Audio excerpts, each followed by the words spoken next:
बिस्मिल्लाहिर्रहमानिर्रहीम। अस्सलामुअलैकुम। Class second year. आज हमारा टॉपिक है तहरीक अलीगढ़। तहरीक अलीगढ़ में बहुत से सान आते हैं जो बच्चे भूल जाते हैं, लेकिन याद तो ये करनी पड़ेगी, क्योंकि ये तहरीक अलीगढ़ मुतारा पाकिस्तान में भी आपके आएगी, फिर अगर आप बीए करेंगे उसमें भी आएगी।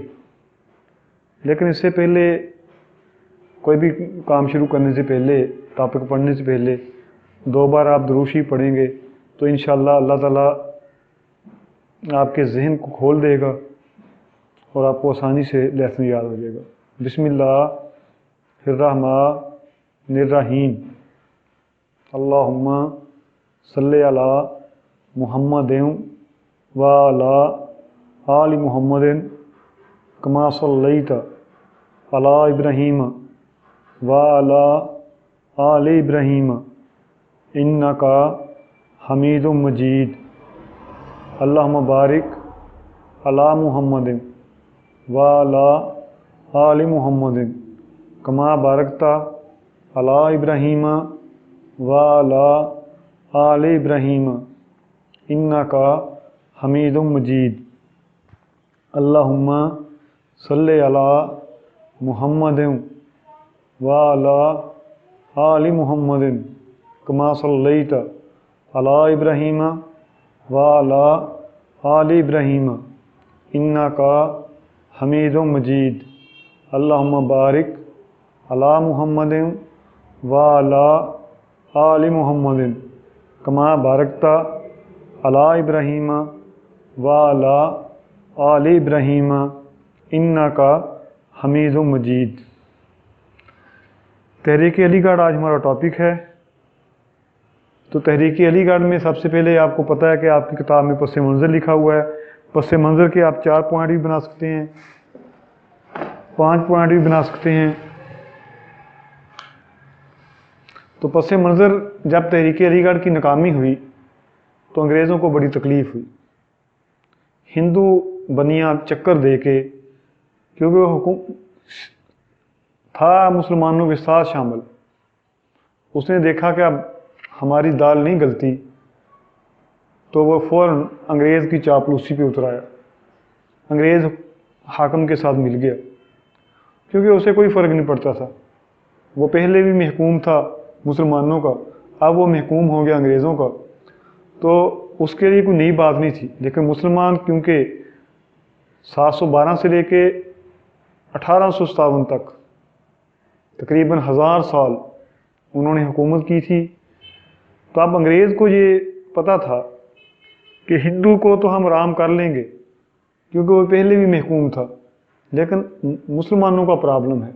मुसलमानों को कैसे तहस नहस किया जाए, क्योंकि जब भी कोई हाकम आता है, स्वाय मुसलमानों के, जब भी कोई हाकम आता है वो क्या करता है, महकूम को ख़त्म करता है, महकूम को कमज़ोर करता है, महकूम को माशी तौर पे, माशरती तौर पे, समाजी तौर पे, मजहबी तौर पे, हत्ता के नफ्सियाती तौर पे उसको ऐसा टार्च करता है ताकि वो इस काबिल ना रहे कि वो हमारे सामने खड़ा हो सके। तो अजीज़ तलबा, ऐसा ही काम उस वक्त के हाकम अंग्रेज़ ने किया और मुसलमानों को जो है दबाने की कोशिश की।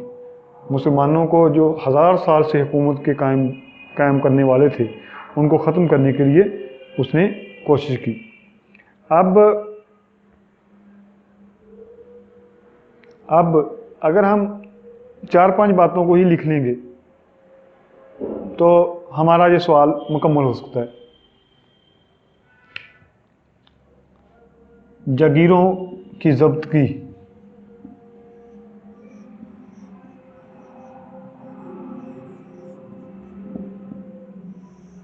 इसमें आप 2 लाइनें लिख लें। 1857 की जंग आज़ादी के बाद अंग्रेज़ जब काबूज़ हुआ, उसने मुसलमानों की जगीरों को ख़त्म कर दिया, जगीरों को ज़ब्त कर लिया। मदारस और मसाजिद पे कब्ज़ा, दूसरा पॉइंट बना लें आप। इसमें आप ये लिखेंगे कि अंग्रेज़ ने मदारस और मसाजिद पे कब्ज़ा कर लिया, मुसलमानों को इनसे बेदखल कर दिया मुसलमानों की मस्जिदों को अल्लाह ना करे अस्तबल की शक्ल में अस्तबल बना दिया गया, मदारस को ताले लगा दिए गए, उन पे कब्जा कर लिया गया। तो इस तरह ये 2 पॉइंट हैं, ठीक है। तीसरा पॉइंट, नौकरियों पे पाबंदी। मुसलमानों को उन्होंने महकूम बनाया और मुसलमानों की नौकरियों पर पाबंदी लगा दी, मुसलमानों की नौकरियों पर पाबंदी लगा दी। तालीमी दरवाजे बंद,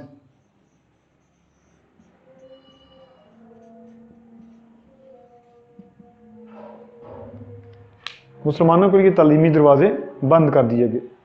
अच्छा, इसके ऊपर आपने 2 कोटेशनें दर्ज करनी है। एक है लॉर्ड रॉबर्ट। लॉर्ड रॉबर्ट लिखते हैं कि दिल्ली के अंदर हर जानब लाशों के अंबार थे, दिल्ली में हर जानब लाशों के अंबार थे। इतने मुसलमान मौत का निशाना बने कि उनके खून में घोड़ों के सुम डूब जाते थे। इसमें आप एक चीज़ को ऐड कर देंगे, लॉर्ड रॉबर्ट वो अपनी किताब में लिखते हैं कि दिल्ली में इतने मुसलमान कत्ल हुए कि उनके खून से घोड़ों के सुम डूब जाते थे, ठीक है। दिल्ली के अंदर हर जानब लाशों के अंबार थे, इतना खून बहा कि उसके अंदर क्या होता था, घोड़ों के सुम डूब जाते थे। और दूसरा सर सैयद लिखते हैं, सर सैयद लिखते हैं कि कोई बला आसमान से ऐसी नहीं उतरी जिसने ज़मीन पर पहुंचने से पहले मुसलमान का घर तलाश ना किया हो। 2 बातें, एक लॉर्ड रॉबर्ट की और दूसरी सर सैयद की।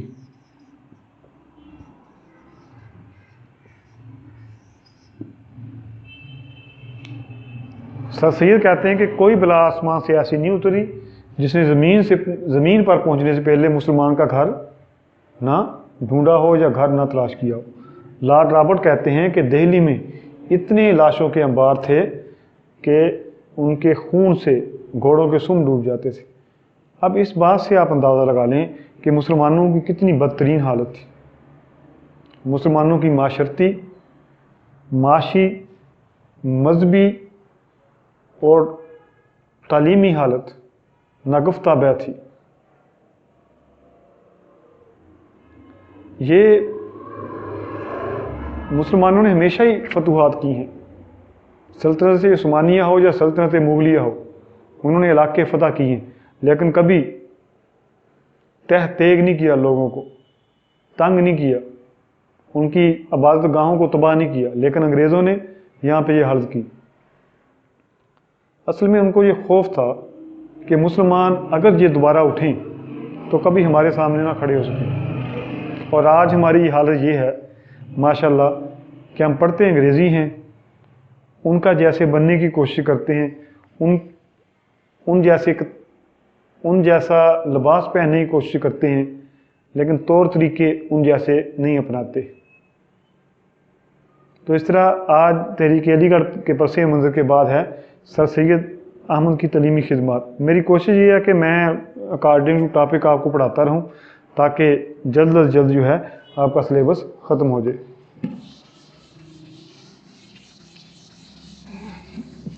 वैसे बातें तो करने को बहुत हैं सर सैयद की तालीमी खिदमत। आप इसको अलीगढ़ की तलीमी खिदमत भी लिख सकते हैं, अलीगढ़ की तलीमी खिदमत भी लिख सकते हैं। आप तलीमी खिदमत में सबसे पहले तलीमी इदारों का क़याम है। अब तलीमी इदारे आप लिखने के बाद इसके छोटे छोटे हेडिंग बना लें।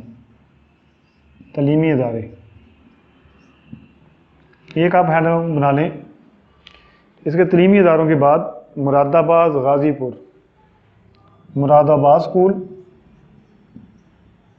ये एक पॉइंट बना लें, गाज़ीपुर स्कूल दूसरा पॉइंट बना लें।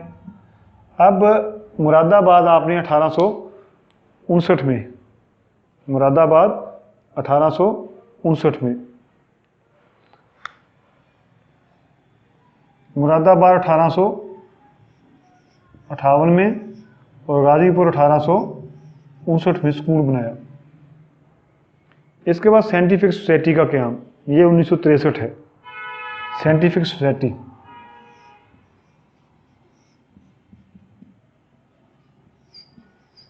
ये गाजीपुर में आपने एक साइंटिफिक सोसाइटी बनाई थी। इसका दफ्तर आपने 1963 में ये बनाया, 1863। असल में 1900 में हम पढ़े हैं तो इसलिए बार बार 1900 आ जाता है।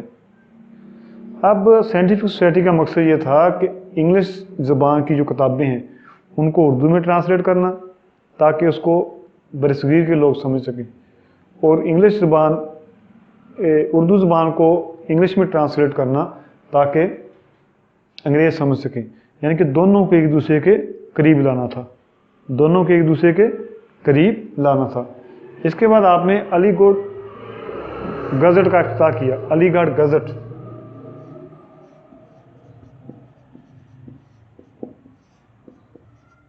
(1866) में। अच्छा, तारीखें याद रखने का तरीक़ेकार ये होता है कि तरतीब से लिखनी है। 58, 59, 63, 66। 66 में आपने एक अलीगढ़ इंस्टीट्यूट गज़ट का इफ्तिताह किया, और इसका इस रिसाले में उन्होंने क्या किया जी, साइंसी, इल्मी, अदबी, तहकीकाती मज़ामीन शाये होते थे। साइंसी, आप एक लाइन इसमें लिखेंगे, साइंसी, इल्मी, अदबी, तहकीकाती मज़ामीन इसमें क्या होते थे, शाया होते थे, ताकि लोग जो हैं आसानी के साथ इसको याद कर सकें, ताकि लोग इनको समझ सकें। अब 3 बातें होंगी। तलीमी इदारों में आपने 2 पॉइंट बनाने हैं, 1858, 59।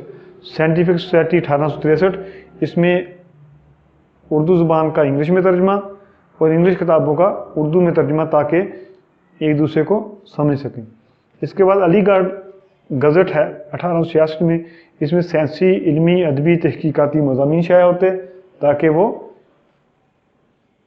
मुसलमानों को जदीद तलीम के साथ भी आरास्ता किया जा सके। इसके बाद है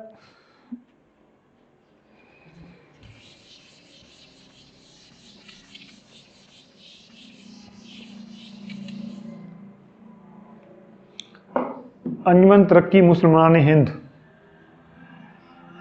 अंजुमन तरक्की मुसलमान हिंद, आपने एक तरक्की अंजुमन बनाई जिसका मकसद था कि हिंदुस्तान के मुसलमानों की तरक्की की जाए, हिंदुस्तान के मुसलमानों की तरक्की की जाए, ताकि मुसलमान जो है आला दर्जे की तालीम भी हासिल कर सकें।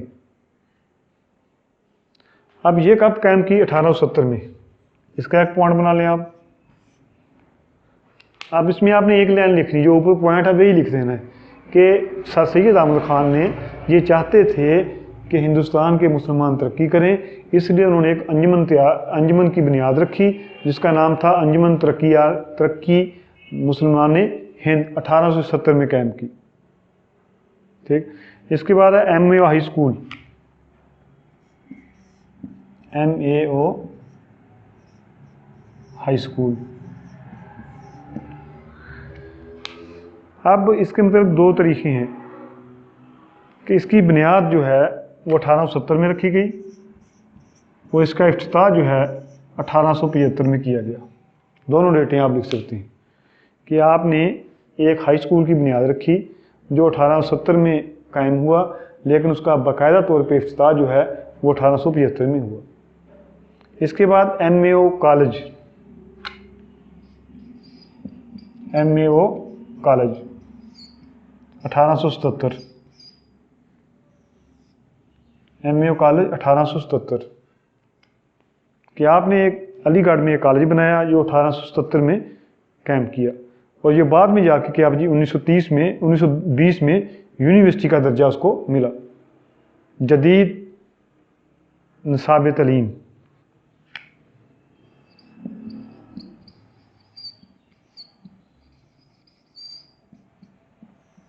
अब सर सैयद ने इसमें अंग्रेज़ी, उर्दू जो पहले ज़बानें राइज थी, फ़ारसी, उनके साथ साथ जो है मगरबी तलीम को भी साथ रास्ता किया।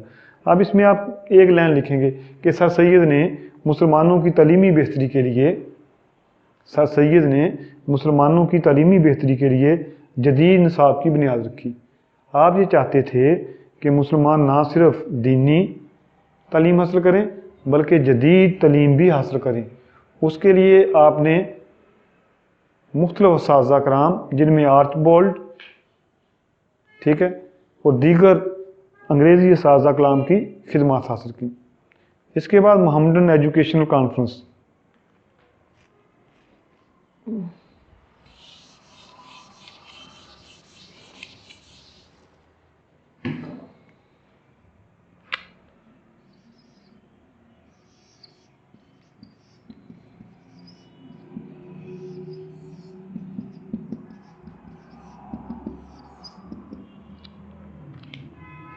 इसकी बुनियाद आपने रखी 1866 में। Mohammedan educational conference. तो ये एक चिराग से चिराग जलाओ तहरीक थी, चिराग से चिराग जलाओ तहरीक थी। सॉरी 1886 है ये। चिराग से चिराग, सर सैयद का ये मकसद था कि अब पूरा एक अलीगढ़ में पूरा हिंदुस्तान तो तालीम हासिल नहीं कर सकता, पूरे अलीगढ़ में पूरा हिंदुस्तान तालीम हासिल नहीं कर सकता। तो इसके लिए आपने क्या किया कि जो पढ़े लिखे लोग थे, बीए पास थे, उनको ये कहा गया कि आप जाएं अपने अदारों में, अपने इलाकों में, वहाँ जाके आप अपने मुसलमान बहन भाइयों को पढ़ाएं। तो इस तरह इसी की एक सालाना कॉन्फ्रेंस में 1906 में सर सैयद की वफ़ात के बाद 1906 में मुस्लिम लीग की बुनियाद भी रखी गई, मुस्लिम लीग की बुनियाद भी रखी गई। तो अजीज़ तलबा, ये थी सर सैयद की तालीमी खिदमत।